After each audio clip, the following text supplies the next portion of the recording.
So in this video, let's take a little bit deeper perspective on how Jainism has existed in India for last at least 3,000 years and how it compares with Hinduism and Buddhism. I want to introduce that. I want to say that the history of India has really witnessed these two distinct traditions since prehistoric times. They can be viewed as the two parallel streams. So one is called as the Vedic culture, which is also sometimes called as the Sanatan Dharma, or in Western literature, it's called as Brahmanism. And the parallel stream to the Vedic culture is the shamanic culture. Shamanic culture. Shamanic word is actually coming also from another Sanskrit word, shaman. Shaman word comes from shram. So the people of the Vedic culture stream, they usually believe in some kind of a god or goddess that has created the universe, is preserving the universe, destroying the universe, and they depend on the worshipping those gods and goddesses. People in shamanic stream, they depend on their shrama, their efforts, their purusharth to achieve moksha. So shamanic culture includes Buddhism and Jainism, and we are trying to focus on Jainism because much is already known about Hinduism and Buddhism. Jainism still remains almost kind of a mystery, especially for non-Jains, even for some Jains. So let's take a little deeper look on Jainism. Uh, to I wanted to distinguish them. So Vedic culture and shamanic culture. Vedic culture, that depends on gods and goddesses as the primary means of moksha and so on, rituals and so on. Shamanic culture depends on the shram or the purusharth or efforts, Buddhism and Jainism. Now Buddhism, obviously we know that the word Buddhism comes from the Buddha, the one who awakened the Buddhism. So Buddhists or Bodha in Hindi, Sanskrit, in Indian languages, the word is Buddha and Bauddha. So those who are following the Buddha, the one who was awakened more than 2,500 years ago. Similarly, Jainism word comes from Jain, and Jain comes from the word Jina. So Jains are the ones who follow their Jinas. And the Jina is spelled Jina, it spells Jina, Jina. Jina are the ones who have conquered something. So what have they conquered? Jainism is really based on the philosophy, the ethical principle of non-violence, and here we are talking about winning or conquering something. So what have the Jinas conquered on? Jinas have not conquered any external enemies. What they have conquered is their inner enemies, their passions, their what Jains call the key term there is kashai, or in Hinduism similar term is vikar. So those vikars, those kashais, such as the anger, the pride, the greed, the lust, and attachment, and all those inner enemies, the passions, the vices, that's what the Jinas have completely conquered, to the extent, as I mentioned in the previous video, to the extent that Mahavir was not at all reacting, even when people were piercing nails in his ears. People were throwing at him because he had renounced completely everything. He had even renounced his own clothes, as he was so immersed in his meditation. So that's the common feature in both Buddhism and Jainism, to some extent, that both celebrate, both highlight, both really emphasize the practice of meditation.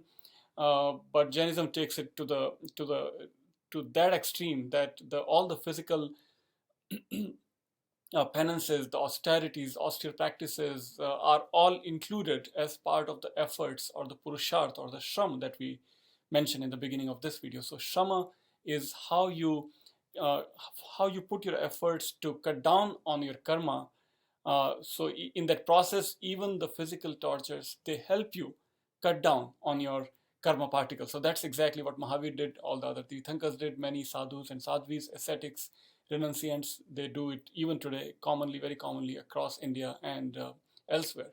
So we discussed about some basics about the word Bodha, Buddha, Jaina, Jina, Shaman, Purusharth, and so on. So many words we have already touched upon. So as I was saying, so Mahavir, when he achieves his omniscience, the word that we hear in Jain tradition a lot is the Keval Gyan, or in Gujarati or Marathi pronunciation, it can be called Keval Gnan, probably.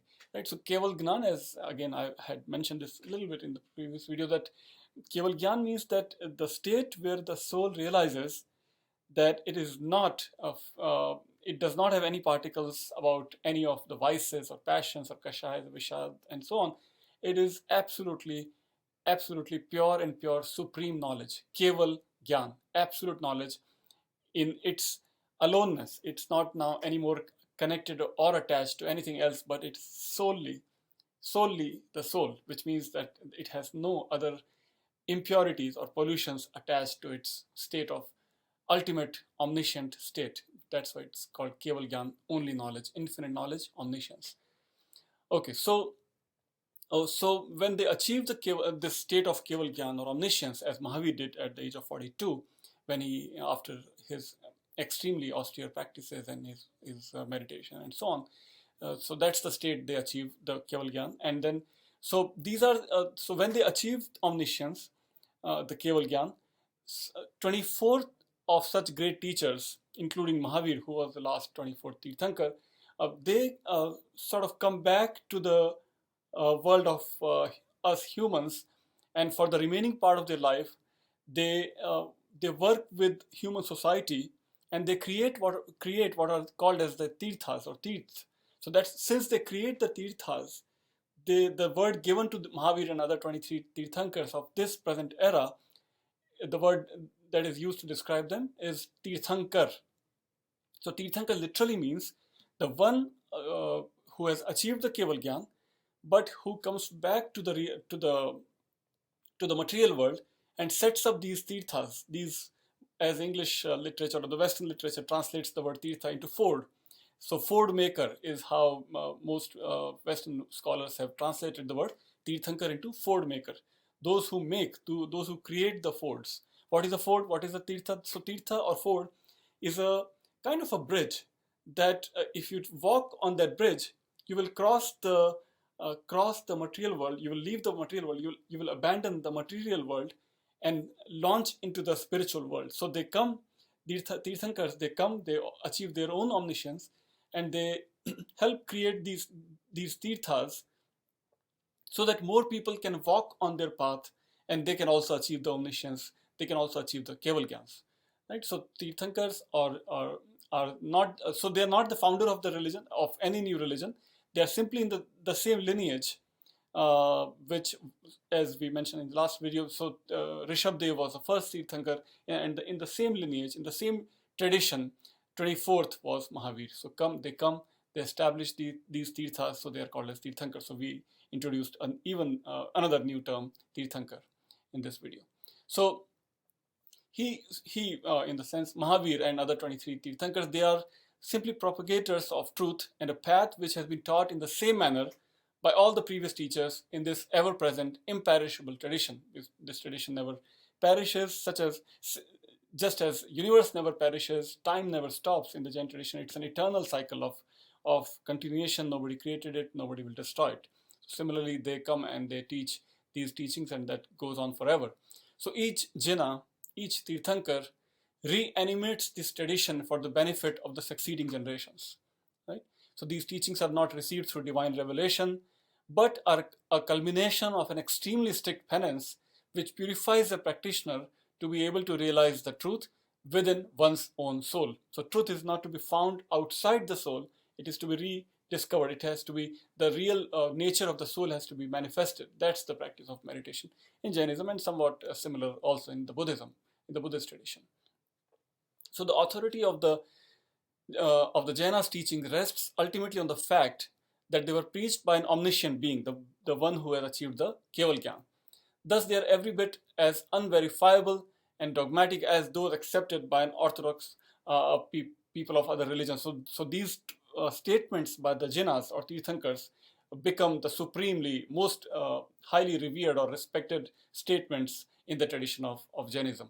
So although Jainism and the Jaina society may appear to be much less diverse compared to Hinduism, on a deeper study, we find that Jainism also is as diverse and complex as any other tradition in the world, including Hinduism, Buddhism, Christianity, or other world religions.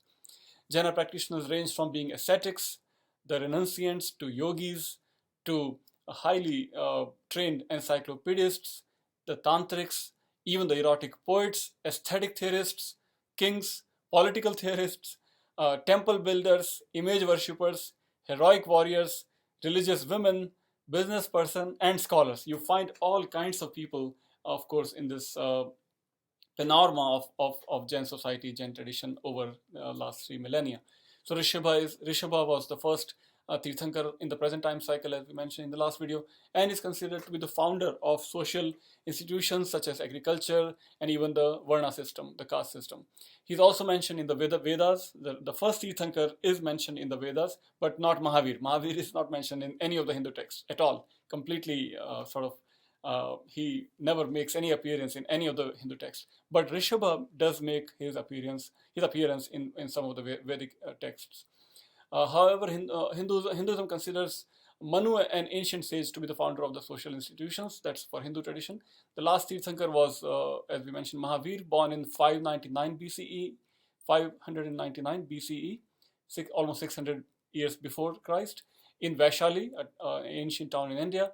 And before Mahavir, we also find some archaeological and some literary evidences of Parshva and Nemi, the two previous Tirthankars before Mahavir. So clearly Mahavir was not the founder of Jainism by these evidences as well.